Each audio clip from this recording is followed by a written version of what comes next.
And now over to you, Doug. All right. Thanks very much, Robin. Um, you may not know, but I spent my college summers and high school weekends working at Summit Hospital in your town. Not Summit, Overlook Hospital. Yeah, I don't even remember the name of it. Yeah. A lot of good times in Overlook. Okay, we're going to talk about Homegrown National Park, what it is, how I came about coming up with that idea. But before we do that, let me ask you what this is.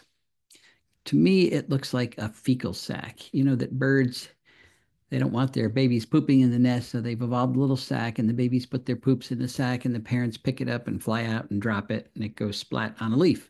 And that's what that looks like. But it's not a fecal sac. It's actually a spider. It's a bola spider. And at night, it actually looks like a spider.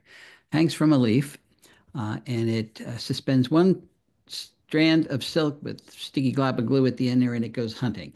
Now, you wouldn't think anything would fly into that, but they do. Moths fly in and get stuck. The spider spins them around, wraps them up with silk, and has a good meal.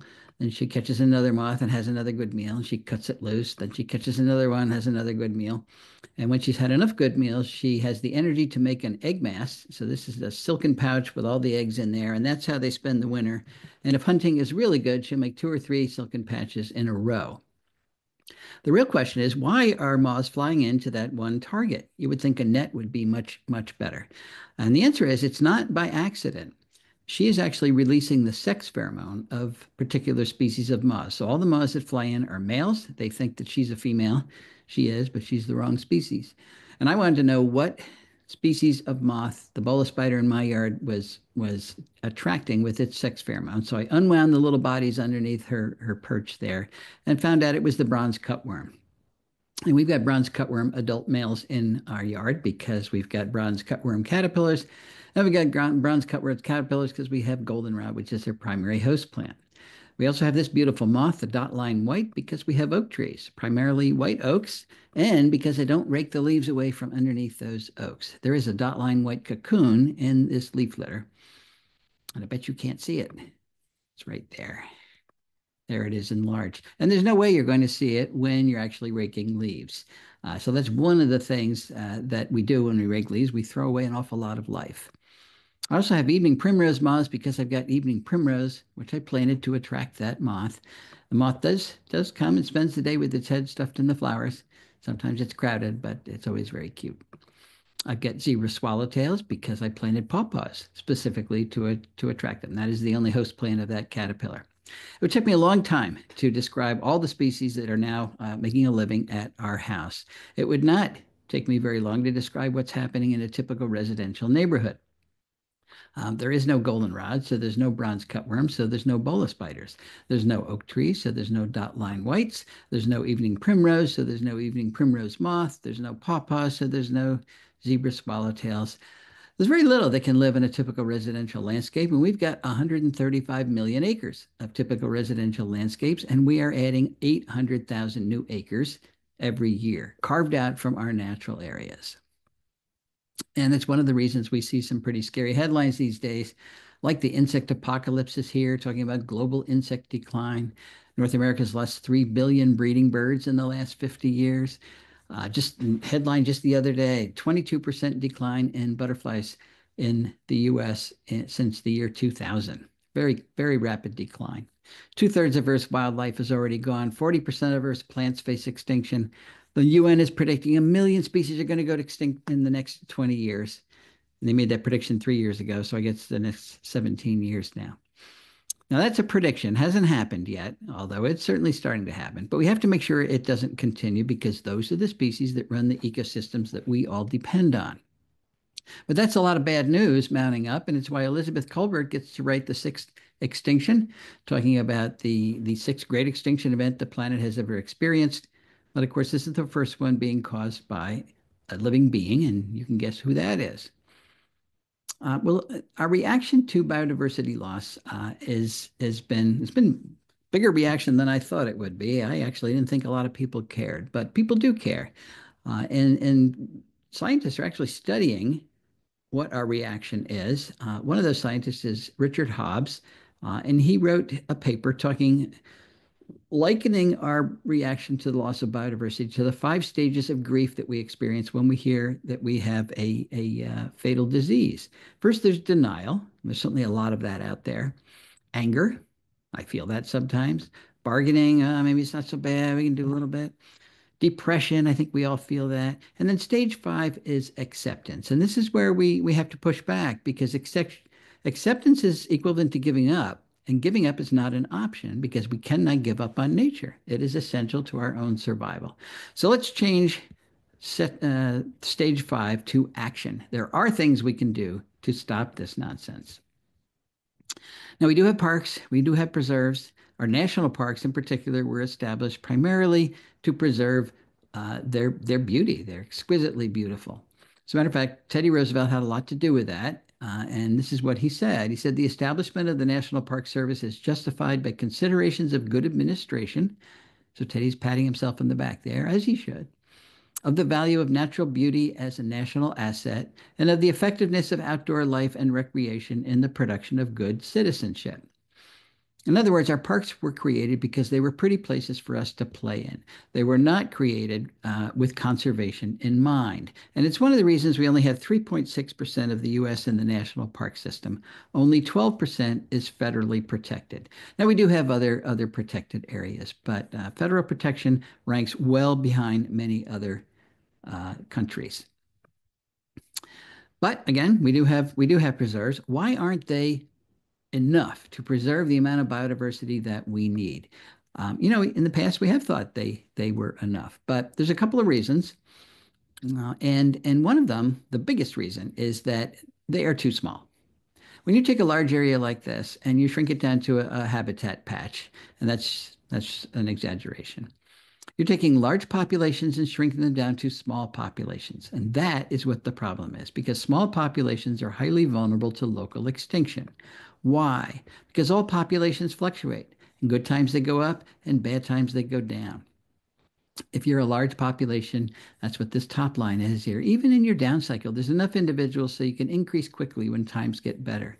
But if you're a tiny population, often in those normal cycles, you hit zero. You blink out of your little habitat patch, and then you're gone. And unless you recolonize it, you're permanently gone. And picture a box turtle crossing the New Jersey Turnpike. It's not going to happen anymore. So there are studies all over the globe, and many of them quite long, over 100 years in length at this point. And they're all saying the same thing.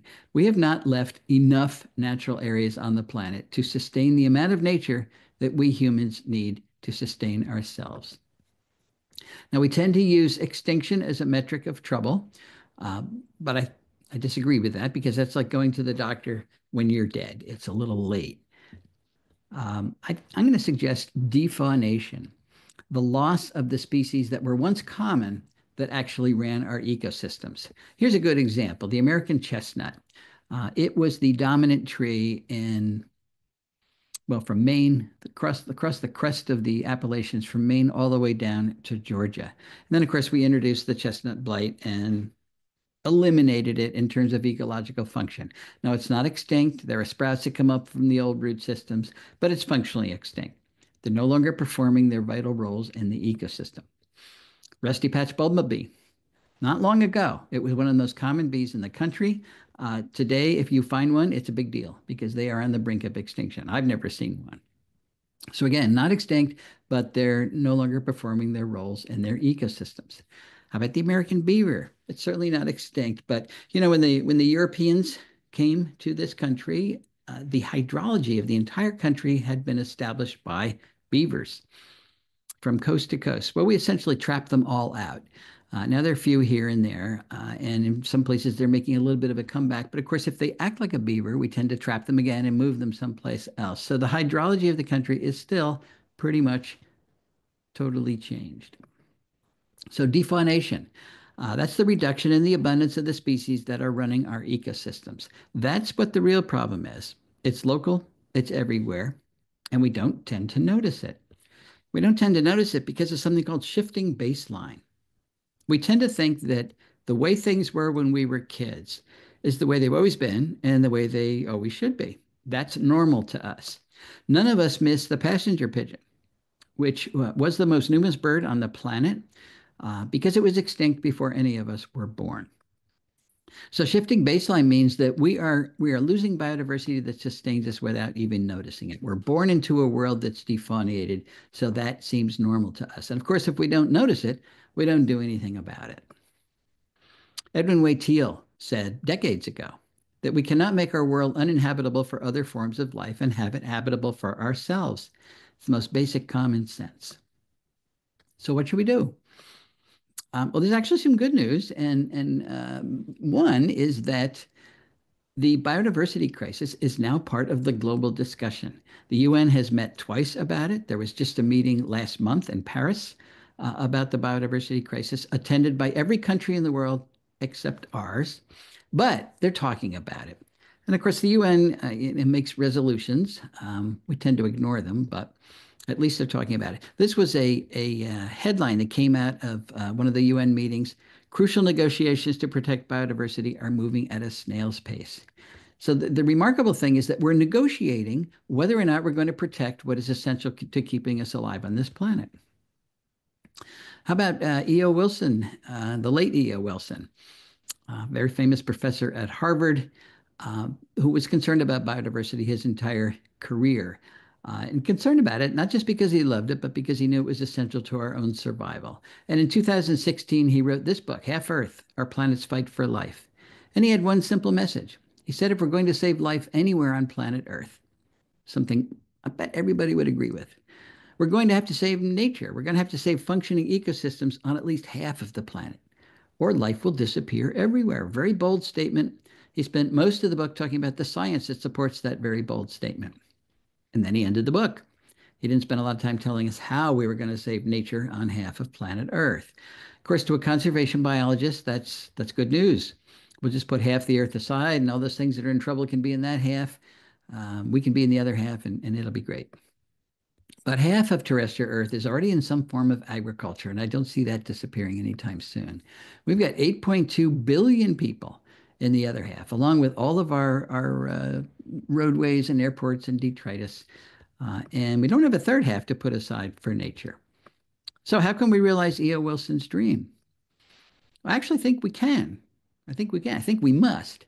But we need a new approach to conservation to do that. We have to give up the idea that humans and nature cannot coexist, that we can't be in the same place at the same time.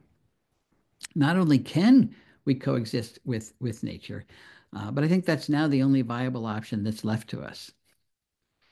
In the past, of course, conservationists worked pretty much exclusively where there weren't a lot of people. We now need to turn that on its head and practice conservation where there are a lot of people, because that's pretty much everywhere. So we're not just going to practice conservation here. We've got to practice it here. But look, there's nothing to conserve here. So we have to move beyond conservation into restoration. We have to put it back. And that means we've got to find ways for nature to thrive in human-dominated landscapes. Not hang on by a thread, but thrive. So this has been noted as the major problem. We got habitat fragmentation. We have viable habitats in small little isolated patches. There's not very many of them, and they're separated from each other. So the populations within these guys are small, which means when they fluctuate, they will disappear over time. So the solution that's been proposed is to build biological corridors that connect these isolated habitat fragments with each other. That will allow plants and animals to move back and forth between viable habitats, and will essentially solve the problem of inbreeding depression. Because you now can have exchange of genes across populations. But it does not solve the problem of the populations being small. So when they fluctuate, even if there's no inbreeding depression, they still will disappear over time. So I think we have to go beyond biological corridors and make viable habitat in between these viable habitats, not just corridors, but viable habitat by putting the plants back. So I think that's better. That's even better. The light areas would be where our major cities and agriculture are, but these areas are going to be well planted. What is these areas? It's where we live. It's where we work. It's where we play. It's our commercial enterprises. It's private property. That's what it is. So we need to change our attitude about property rights. We've got this attitude that we can own a piece of the earth and do whatever we want with it. This is our castle and we're the kings. That would work, except our yards are not like Las Vegas. You know that what happens in Vegas stays in Vegas. But what happens at our properties does not stay on our properties. That is the problem. That's the thing we have to internalize. We have to realize whatever we do on our property is going to impact the local ecosystem, either positively or negatively. Let's consider what happens when we decide we're going to have a big lawn. That's going to determine how much rain will infiltrate when it rains or leave as stormwater runoff. It's going to determine whether we're polluting the local watershed with nitrogen and phosphorus and herbicides and insecticides, all the stuff we tend to put on our lawns. It's going to determine how much carbon we are adding to the atmosphere every time we mow it, which during the summertime is once a week. It's going to determine how well we're supporting pollinators. If you have a lawn the way you're supposed to have a lawn, you're not going to support pollinators at all. You've eliminated the resources that they need. The plants we decide to put on our property in that big lawn are going to determine how much carbon we're pulling out of the atmosphere. Remember, carbon is the problem with climate change up there. A third of the carbon that is in the atmosphere right now has come from us cutting down the trees on this planet. All that carbon's up in the air now. So if we put trees back, we could pull an awful lot out. So the plants you decide to put on your property are going to determine how much you're helping climate change. And your plant choices are going to determine whether you're harboring ecological tumors like calorie pear or privet or burning bush or porcelain berry, which escape our properties and essentially castrate ecosystem function in local ecosystems. And then finally, our plant choices are going to determine how well we're supporting the local food web. Are we choosing plants that are passing energy on to other organisms or not? So how we landscape, how much lawn we have, and our plant choices are going to determine how much life our properties can sustain. And that is an awesome responsibility. And unfortunately, it's an awesome responsibility that most homeowners do not know they have. But it creates a grassroots solution to the biodiversity crisis. There are millions of us. There are millions and millions and millions of us. And if we all practice conservation on our private properties or volunteered on other properties, we really could turn much of this crisis around. Where are we going to do it again? We're going to do it on private property because most of the country is privately owned, at least the lower 48 states. 78% of the lower 48 states is privately owned. 85% east of the Mississippi is privately owned. So again, if we don't practice conservation on private property, we're going to fail, and failure is not an option. That makes property owners collectively the hope and the future of conservation. Let's return to lawn. It's the low-hanging fruit. We got a lot of it. Got more than 44 million acres of lawn dedicated to an ecological deadscape. That is an area bigger than New England. So you might wonder why we do this. There's a couple of reasons. It's a status symbol. It's a very important status symbol. We like neat, and it's easy to keep lawns neat. And we have to display our Halloween decorations. But what if we reduce the area of lawn? Let's cut it in half. Let's make the math simple. Let's say we got 40 million acres of lawn. We're going to cut that in half. That is what we're going to build Homegrown National Park out of, at least in the initial stages. That's 20 million acres we can restore right on our properties. And it's a big area. It'll be bigger than the Adirondacks, plus Yellowstone, plus Yosemite, Grand Tetons, Canyonlands, Mount Rainier, North Cascades, Badlands National Park, Olympic National Park, Sequoia National Park, plus the Grand Canyon, plus Denali, which is huge, plus the Great Smoky Mountains. Add up all those parks, still 20 million acres. Still less than 20 million acres. So Homegrown National Park will be the biggest park in the country. And it's real. It's a small nonprofit. So you go to our website, homegrownnationalpark.org, and register your property on the map. And by that, I mean, this is the biodiversity map. You're going to register your location and the amount of area that you are either being a good steward of on your property, or you're planning to be a good steward of. Maybe you really are going to reduce the area of lawn. Maybe you're going to plant an oak tree. Maybe you're going to put an aster in a flower pot. Doesn't matter how modest your effort is. Whatever you do, that area goes into the database, and then your piece of your county is going to light up with a firefly. That's our little emblem there. And of course, the goal is to get the entire country to light up with fireflies. Our mission is very simple. We want to motivate people, millions of people, to regenerate biodiversity in the way that you regenerate biodiversity by planting native plants, the native plants that support it, by removing the non-native invasives that do not support it, and in so doing, building a culture that's sympathetic to the needs of conservation. So this is the locations of our existing national parks. We want to turn that into that. Shouldn't be that hard. So there are real ecological products associated with Homegrown National Park, and one is a significant increase in biodiversity. And I will give you some examples of how well this works when we do it at home. Measurable reduction in invasive species. If everybody removed the invasive plants just from their property, very doable goal, we'd be 78% done nationwide. We'd be 85% done in the East. Not completely done, but a very good first step.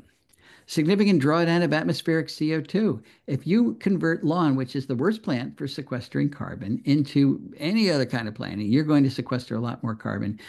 Even perennials are pumping a lot of carbon into the soil through their root system that lawn does not, which means you're going to help climate change. You're also going to start to create viable habitat outside of parks and preserves. And any bit of conservation we do outside of a park is going to help conservation inside of a park. There are also important sociological products associated with Homegrown National Park. And one is national awareness, not just what the problems are, but what the solutions are and what our roles in those solutions are. Excuse me. We really do want to change the culture. We want people to recognize that nature is not optional. It's not there just for our entertainment. It's essential. It's essential for everybody, which means everybody owns responsibility to helping sustain it. We want to convert hope into action. Hope is good, but action is even better.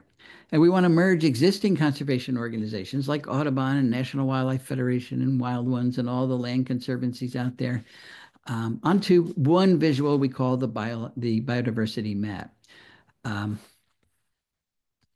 The object is to record the good conservation that is happening on private property in one unified place. That's not happening right now. There is a global 30 by 30 initiative set up by the UN. We're going to save 30% of the planet by 2030, 30% of the US by 2030. That is not going to happen if we don't record conservation on private property. So that will be a measure of how well we're doing. It'll show where there are gaps and where we have to work harder. If we're going to convert areas like this into that, we're going to have to convert properties like this into that. I actually know this property. That's my mother-in-law's old property. And when they built the house here, it was a farm. So it does not take that long to put nature back. Did I mention Homegrown National Park is free? We're not charging anything because we're not trying to compete with other organizations. We're not trying to pull people away from them. You can be a member of Homegrown National Park and a member of Audubon or National Wildlife Federation or Sierra Club or anything else at the same time without spending any more money. We just want to get all the good conservation that's being done on private property recorded. And we want to get the message out to a lot of people who aren't practicing conservation on private property. There's urgency in enacting the Homegrown National Park solution. Remember that 135 million acres in residential landscapes, the 800,000 acres we're adding every year.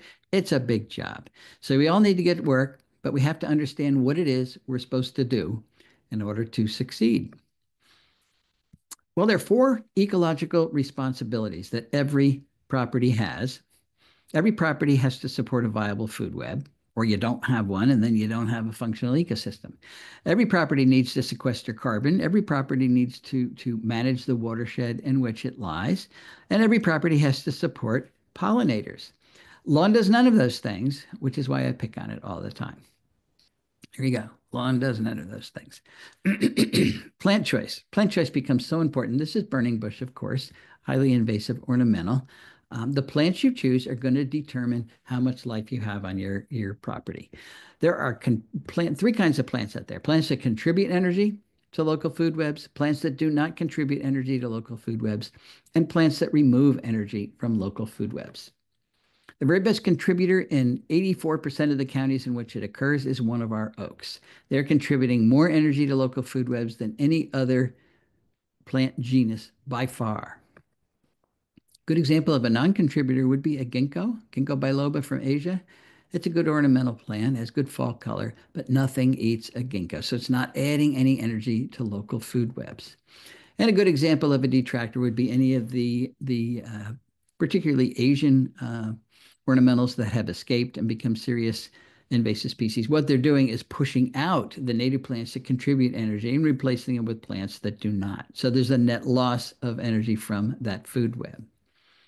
We also have to appreciate how important caterpillars are to local food webs. They are the meat and potatoes of terrestrial food webs. The bread and butter, that's what Dan Jansen says, and Dan Jansen is never wrong. And that's because they're transferring more energy from plants to other animals more than any other type of plant eater. So if we design a landscape that doesn't have a lot of caterpillars in it, we're going to have a failed food web and eventually failed ecosystems. And that's why plants that support a lot of caterpillars are called keystone plants. They are essential to our terrestrial food webs because they're supporting the most caterpillars. Remember what a keystone is. It's the stone in the middle of the Roman arch, and if you take it out of the arch collapses. Well, if you take keystone plants out of your local food web, the food web collapses because they are making most of the food. They're supporting most of the caterpillars. Just 14% of our native plants, and that's the ones we call the keystone plants, are supporting 90% of the caterpillars that drive those terrestrial food webs. So think of the keystone plants in the ecological house that you're building as the 2x4s that hold that house up. They are the support system. You can't have a house without them. We've been trying to build houses out of wallpaper for the last 100 years. It does not work.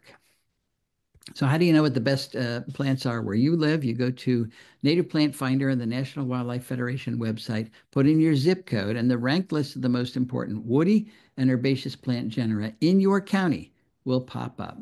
This is an abbreviated list because I just ran out of room.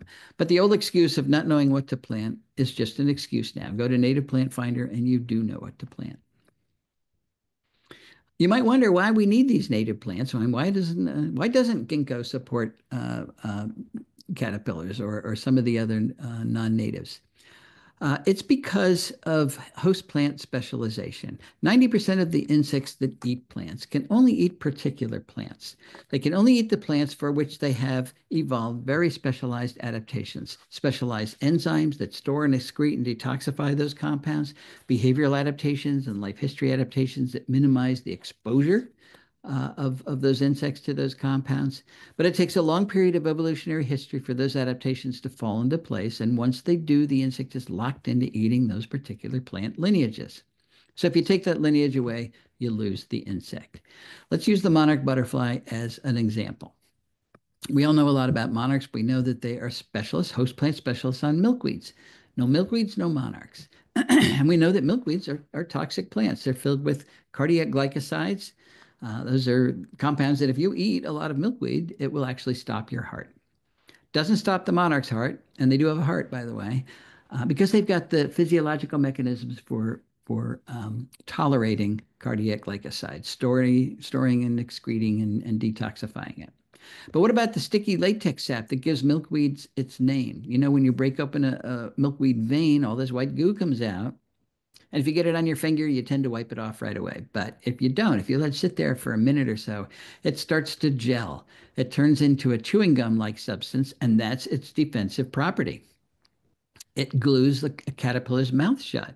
And once that happens, the caterpillar starves to death. So you might wonder, how do monarchs eat milkweeds without gluing their mouth part shut? This is something you can watch right in your yard, particularly with common milkweed, Asclepias syriaca. The caterpillar will walk onto a leaf. It typically goes to the end of the leaf and starts to eat. And if any latex sap starts to come out at all, it'll stop eating immediately, turn around, go back up the leaf, maybe 2/3 of the way, and then it starts to chew through the midweb. And it chews until it is completely severed the midrib. And what it severed is the canals that shunt the latex sap from this part of the leaf to this part of the leaf. Now this part of the leaf is latex free, so the caterpillar can turn around, go back down, and it can eat the leaf without any latex sap coming out at all. It's a very simple behavioral adaptation that most other insects haven't figured out how to do. That flags the leaf. So if you're actually hunting monarchs, you can drive down the road and look at a milkweed patch and know whether there are monarchs or there. You look for these flagged leaves. So those are the upsides of specialization. The monarch can now eat a plant that is unavailable to most other insects. The downside of specialization is that now that's all it can eat. Out of the 2,137 plant genera in North America, monarchs can only eat one, Asclepias. That's host plant specialization. And monarchs are not special. 90% of the insects out there have host plant specialization, just like the monarch does. And I have no idea what that arrow is. We can measure what happens when we allow non-native plants to push out our native contributors. And we have actually done that several times in our lab. And this is one simple study I did with an undergraduate a few years ago. We walked into hedgerows, agricultural hedgerows that were invaded by non-natives. So this is a lot of autumn olive and multiflora rose and bush honeysuckle and all kinds of things. And compared caterpillar populations in a standardized way in these invaded hedgerows with hedgerows that are not invasive, almost entirely native. And we found a 68% reduction in the number of species of caterpillars in those invaded hedgerows, a 91% reduction in the abundance of those caterpillars, and a 96% reduction in the biomass of those caterpillars. So the amount of energy the caterpillars actually add to the hedgerow. If you think of caterpillars as bird food, you have just reduced bird food by 96%.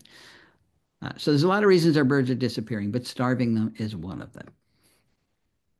Now we've lost E.O. Wilson, but he wrote a lot, and it is time we go back and revisit the things he said because it was wonderful advice.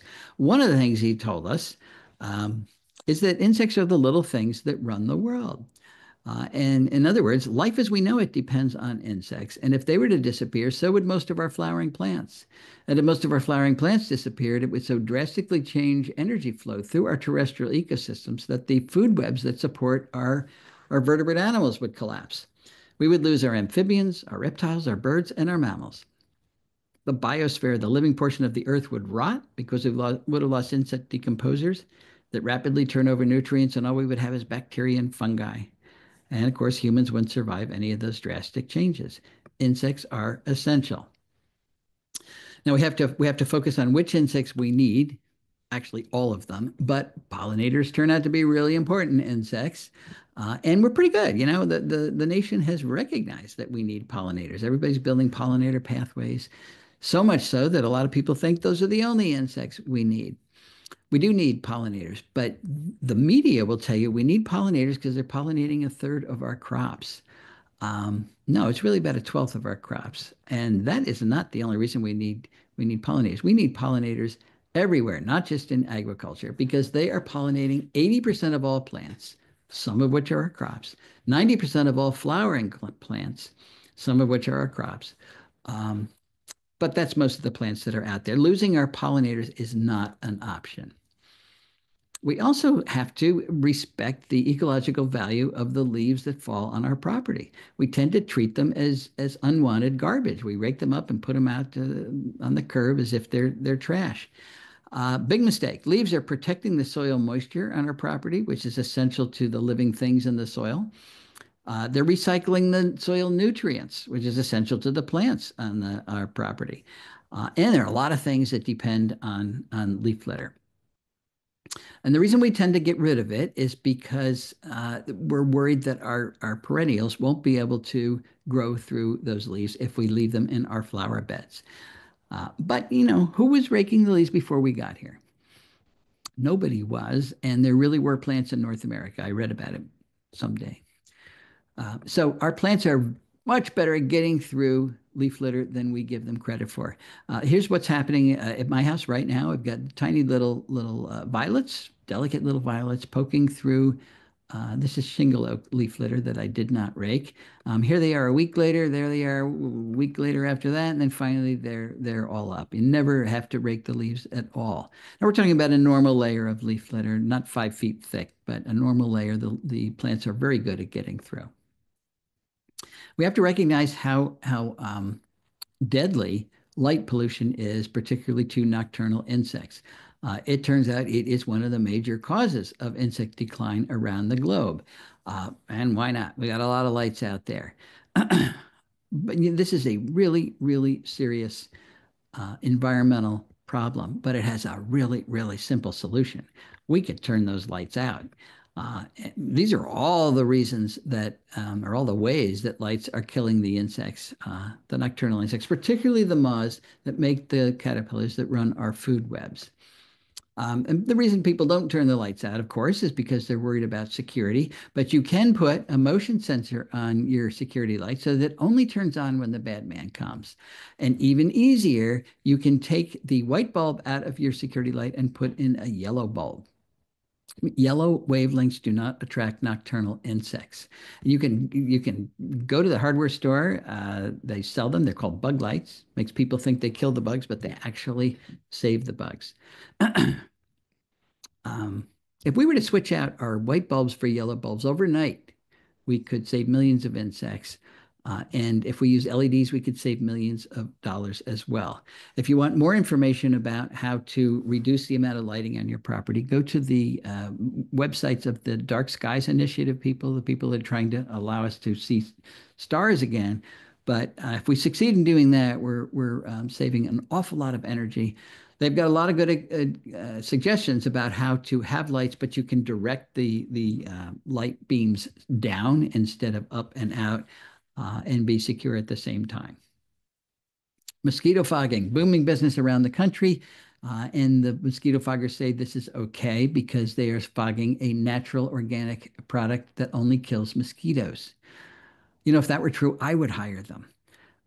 Natural organic, maybe, it's pyrethroids, which is the same compound made by chrysanthemums to kill insects. So I guess that makes it natural and organic, although it's industrial strength pyrethroids. But cyanide is a natural organic product. Ricin is a natural organic product. Being natural and organic, it says nothing about its safety. Only kills mosquitoes. That's not even close to true. It kills all the insects it comes in contact with, including our beloved monarch, which is now red listed, by the way. This is a result of a mosquito fogging event on Kent Island a few years ago. My friend happened to be there and he picked up a handful of dead monarchs, but he said there were thousands on the ground because it was during a major migration event, killing all the pollinators that we need. What's interesting in it doesn't control mosquitoes. We're doing this for nothing. You don't control mosquitoes in the adult stage. It's too hard. You have to kill 90%. These guys kill about 40% on average. So they have to keep coming back and back and back. If you really want to control mosquitoes, do it with biological control using mosquito dunks. Go to the hardware store, get a bucket, fill it full of water, put in a handful of straw or hay, maybe some dead leaves, some organic matter, and put it out in the sun for a couple of days. It will build up the population of diatoms and algae that they'd be in your bucket there. And that is what mosquito larvae eat. So this becomes an irresistible brood to any female mosquito in your yard. She will lay her eggs in your bucket. Then you go to the hardware store and you buy a sheet of mosquito dunks. $12 for a season's worth of control. This is Bacillus thuringiensis. It's a natural bacterium that only kills aquatic diptera. And the only aquatic diptera in your bucket is a mosquito larva. So it's targeted, it's cheap, and if everybody did it, it would actually work. We have to start to appreciate how valuable small properties are. We can do good conservation on small properties. This is Pam Carlson's house in Chicago, right in the middle of Chicago. It's 1/10 of an acre, and except for her little bit of grass to walk around the property, it's 100% native, and it's beautiful. So we can be effective on small properties. She's recorded, I think, 127 species of birds on her property. And if you have no property at all, but you have a porch, or a balcony, we can do container gardening. You can put native plants in container garden. They will bloom. They'll be attractive to local bees, migrating monarchs. This is a pile of bricks, But if everybody put plants on their balconies, it becomes a valuable resource to local pollinators right in the middle of a city. So we can do a lot better in our urban areas. And we also know the best plants for native plants for container gardening. Again, this is on our website, homegrownnationalpark.org. There's a section on there that will give you the best plants for containers, best native plants for containers in your ecoregion. So that problem is solved as well. Now, fortunately, we do have a silver bullet in our fight against climate change and the biodiversity crisis. Two crises, two environmental crises with the same solution: conservation. Conservation works. And I'm going to give you a couple examples of how well it works. This is the Nachusa grasslands, 3,800 acres in Illinois, more than 730 native plant species there, 180 species of birds have been recorded there. It used to be a cornfield. Nature's resilient. This is Mentor Marsh in Ohio. It was the largest stand of Phragmites, that invasive reed, in Ohio. It was 800 acres of Phragmites. They got rid of that, and now it is a wonderful freshwater marsh. It includes a couple of state-listed freshwater plants. It just shows that conservation works. This is Sibley Park in California. There's a man named Glenn Schneider who has been leading a small band of volunteers every weekend up to here, and they come up with little hand whackers and a bottle of vinegar. And this is the invasive grass, one of the invasive grasses that Californians introduced decades ago to support their cattle industry.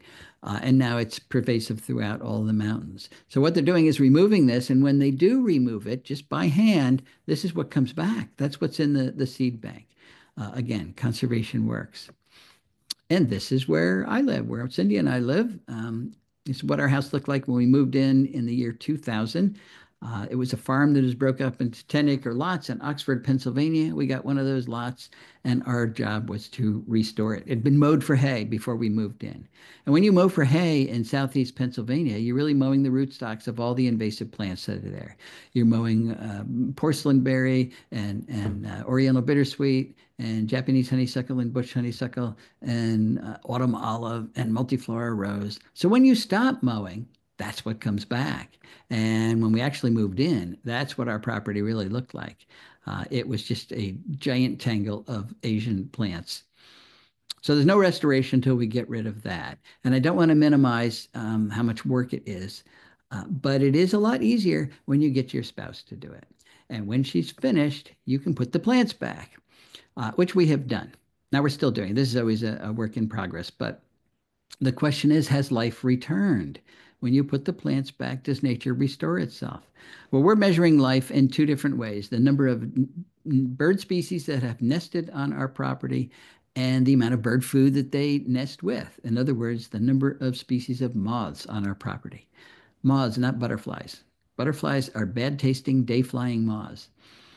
They really are. And by tasting bad, that's why they can fly during the day without worrying about being eaten. So we count the number of moth species. I take a picture of every species I found. I have been doing it for 8 years now, and I am still at it. And I'm up to 1,337 species of moths that are living on our property because we put the plants back. And many of them are really, really cool creatures, like the chinkapin leaf miner, the skullcap skeletonizer, the neighbor, they've got great names, the little devil, the horrid zally, the forgotten frigid owlet. I don't make these things up. The obtuse yellow, the explicit arches, and yes, there is an implicit arches as well. The snowy shouldered aclaris, the great fulmigate, the morbid owlet, the pink shaded fern moth, the feeble grass moth, the scribbler, the lemon plagotus, the three patched bigwig, the cynical quaker, the showy emerald, green marvel, Harris's three spot, the slowpoke, the tearful underwing, the eyed pectes, hog sphinx, tufted bird dropping moth. Who wouldn't want the tufted bird dropping moth on their property? This is my favorite, the spun glass caterpillar, and hundreds of other species are now making a living on our property. And the first question I get is, how come you have any plants at all? Why aren't they eating all the plants that are on your property? Well, remember, they are the bread and butter, the meat and potatoes of terrestrial food webs. Everybody is eating them. How about those birds? We've got 62 species of birds that have bred on our property. And when they're breeding, they are eating hundreds of caterpillars per bird per day. I'm surprised I can find any caterpillars on our property because of the birds that are eating them all so fast. We also have other types of caterpillar predators, like ambush bugs, like assassin bugs, like predatory stink bugs. This guy sat next to this aggregation of tussock, milkweed tussock moth, and it ate one a day. It probably ate more than that, but there were a lot fewer when he was finished. Parasitoids, a lot of hymenopteran parasitoids, most of which are laying eggs and killing the caterpillars on our property. And we've got wasps themselves that sting a caterpillar, paralyze it, and take it back to the nest and then lay an egg on it. This is nature's form of refrigeration. If they killed the caterpillar, it would rot before that egg even hatched. So stinging it and paralyzing it keeps it fresh, and then the egg can hatch and the wasp larva can eat it. We've got vertebrates that are controlling our insects, like a skunk or two. We've got possums, we've got raccoons, we've got foxes. 25% of a fox's diet is insects. We've got amphibians, we've got tree frogs, we've got toads, we've got green frogs, we've got wood frogs. Our wood frogs just finished singing and laying their eggs in my little pond. We've got salamanders, we've got ringneck snakes, we've got the cutest little gray tree frogs that are actually green when they're young. All of these things are controlling the insects on our property. It's called a balanced food web. But our long goals are too modest. Unfortunately, I wish it were that simple. It turns out that most of the privately owned land that is out there is in small woodlots, cropland, or rangeland. Now, we don't have time to talk about cropland or rangeland today, and there's not that much of it in Summit, New Jersey anyway. But let's talk about those small woodlots. 406 million acres of woodlots managed by private citizens, not logging companies in the U.S. And by managed, I mean they're being harvested for wood. But how you do that and how well you control the invasive species that are in that woodlot is going to determine their biodiversity value. There are now organizations that can help you manage your woodlot in really sustainable ways. Things like the Foundation for Sustainable Forests in Western Pennsylvania. And they will tell you there are two ways to harvest wood: high-grade harvesting, where you're taking the very best trees and leave the rest. That gives you a great harvest once. Then you're done for about 80 years. Or worse first selections. You leave the best trees and you take the smaller, leaner, diseased trees. You do that more frequently, but it leads to higher wood yields over time indefinitely. But what about that invasive species load? This is a woodlot near me. It's actually a state park, White Creek State Park. Every bit of green you see there is an invasive plant from Asia, because I took this picture in March when they leaf out before North American plants. So about a third of the plants, particularly the understory in our woodlots, are non-native plants. And we already know that they don't support our insect food web very well. Why is that?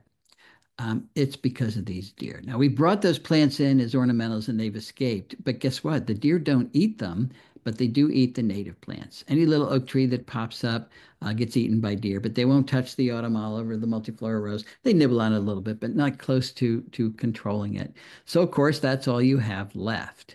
So we need to manage deer. If you're going to control your invasives, you've got to manage the overabundance of deer. And if you don't, this is what your woodlots look like. All of the understory is gone. This is Japanese stilt grass, a terrible invasive now. And if we allow this to continue for another generation, we're going to have no forests at all, because these trees will age out with nothing to replace them.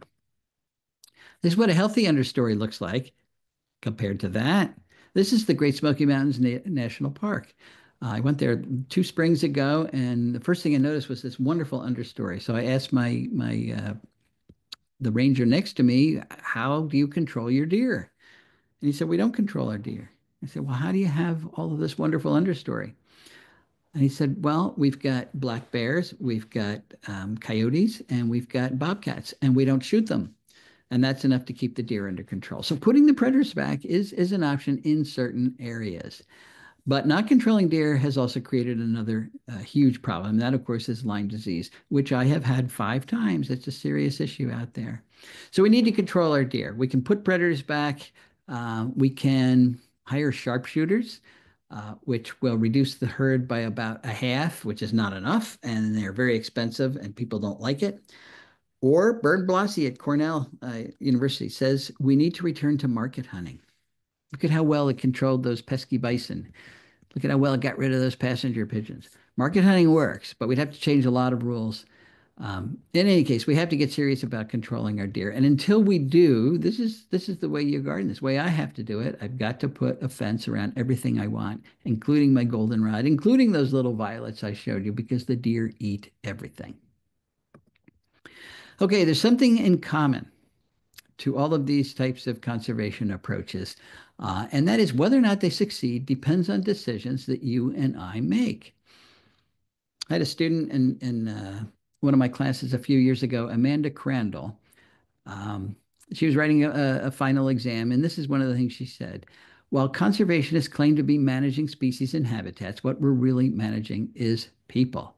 That is so true. These are essentially sociological problems. We need to change our adversarial relationship with nature. It's age old, but we've got to change it to a collaborative one. It is the only path forward. And the question is, can we do this? Of course, we can do this.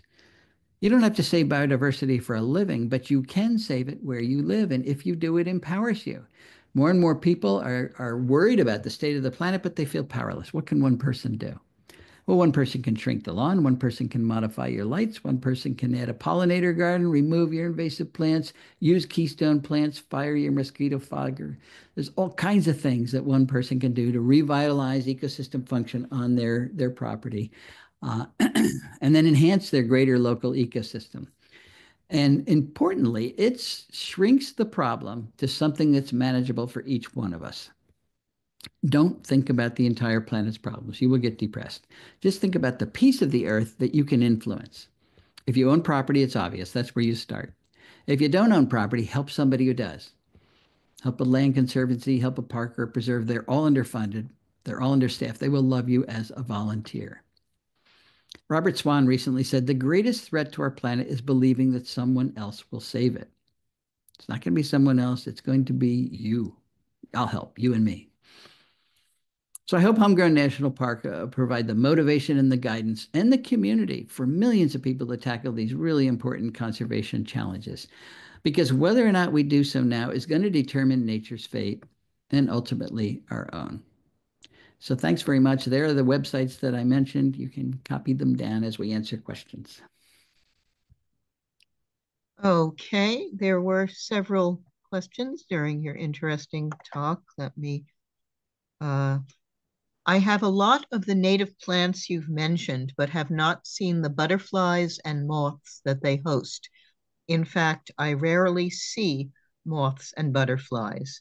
Do you know why? I am going to guess.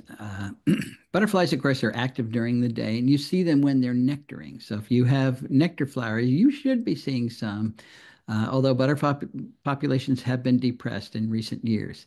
Moths are being as secretive as possible because they are eaten by so many things. So if you really want to find caterpillars, for example, you go out at night with a flashlight and look at your plants, look up in your trees. That's when you're going to see them. They're also hiding from you during the day, so they may not be on the leaves at all. They might be on the bark or on a twig. Excellent at crypsis at blending in. So my guess is you do have things, but you have not been trained in how to actually find them. Another butterfly question. Why do some butterflies and moths have what look like big eyes on the underside of their wings? That's called the startle effect. Usually the wings are closed, so you don't see those eyes. And then if they're threatened, if a bird's ready to pick them off, they open the wings really quickly, and it shows big eyes. And the bird's afraid of its own predators. So it's whatever it was after, all of a sudden becomes an owl or some other kind of predator, and it doesn't take a chance. It just flies away. So it's a defense to have those eye spots. Bartlett tree experts treat some of my trees for disease prevention. Is that bad for the environment? It depends on what they're treating them with. Um, we've got, in particular, our oak trees have bacterial leaf scorch, uh, which is pretty. If your tree gets it, it's pretty much always fatal. I don't want to discourage your tree men, but you can treat it for a while, and it almost always dies anyway. Um, we've got anthracnose in our sycamores and our dogwoods. The important thing to remember, though, is that all of our tree populations have um, we've got susceptible individuals. Those are the ones that are sick, but we also have resistance in these populations.